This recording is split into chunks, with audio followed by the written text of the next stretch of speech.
जय हिंद। स्वागत है आप सभी का मेरे YouTube channel M Hasan Samastipur में। अगर आप लोग अब तक मेरे चैनल को सब्सक्राइब नहीं किए हैं तो मेरे चैनल को सब्सक्राइब कर लीजिए और साथ ही साथ बेल आइकन को भी दबा लीजिए ताकि आने वाला तमाम नोटिफिकेशन आपको मिल सके। हमारे इस चैनल में SSC, GD, railway, Bihar police जैसे तमाम कॉम्पिटिटिव एग्जाम की तैयारियां कराई जाती है। अगर अब तक आप लोग मेरे चैनल पर नए हैं तो मेरे चैनल को सब्सक्राइब कर लीजिए और ज्यादा से ज्यादा शेयर कीजिए और इस टॉपिक का फायदा उठाइए और लोगों को भी और औरों को भी फायदा उठाने के लिए कहिए। देखिए, आज हम लोग इस वीडियो में बात करेंगे कि वेद सबसे यानी वेदों की संख्या कितनी है, धर्म ग्रंथ के हिसाब से वेदों की संख्या कितनी है, कितने वेद है, कौन कौन वेद है, और इस सब वेदों को एकदम एक लाइन बाय लाइन करके डिफाइन करेंगे। पहले समझिए कि वेदों की संख्या कितनी है। पहला क्या है सवाल हमारा, क्या है सवाल हमारा है धर्म ग्रंथ एवं ऐतिहासिक ग्रंथ से मिलने वाली जानकारी। तो पता चला कि धर्म ग्रंथ एवं ऐतिहासिक ग्रंथ से मिलने वाली जानकारियां बतानी है। यानी धर्म ग्रंथ और ऐतिहासिक ग्रंथ, यानी हमारा धर्म ग्रंथ क्या है और ऐतिहासिक ग्रंथ क्या, उससे मिलने वाली हमको जानकारी बताना है। तो इस वीडियो का अगर अब तक आप लोग सब्सक्राइब नहीं किए तो मेरे चैनल को सब्सक्राइब कीजिए। देखिए क्या है, भारत का सब सर्वप्राचीन जिसके लाइन बाय लाइन बढ़िया से समझिए।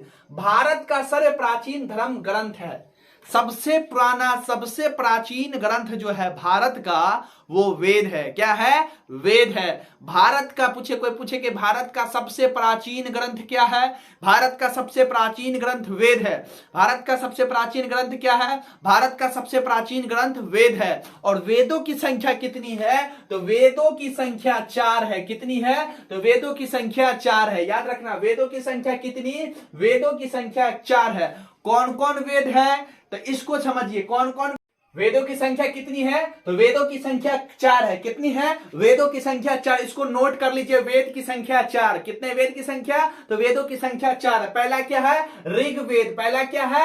ऋग्वेद। दूसरा क्या है? यजुर्वेद। पहला क्या है? ऋग्वेद। पहला क्या है? ऋग्वेद। दूसरा क्या है? यजुर्वेद। तीसरा क्या है?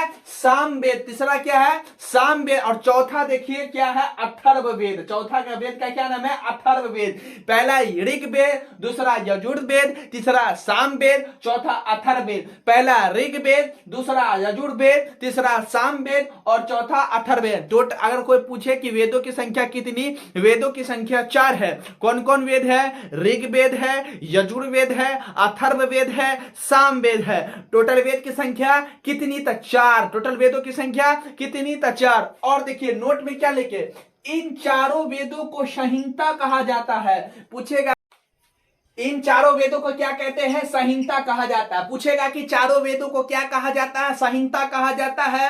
पूछेगा वेदों की संख्या कितनी है? तो वेदों की संख्या 4 है। चारों वेदों को क्या कहा जाता है? तो संहिता कहा जाता है। इसको नोट करिए, इसको समझिए।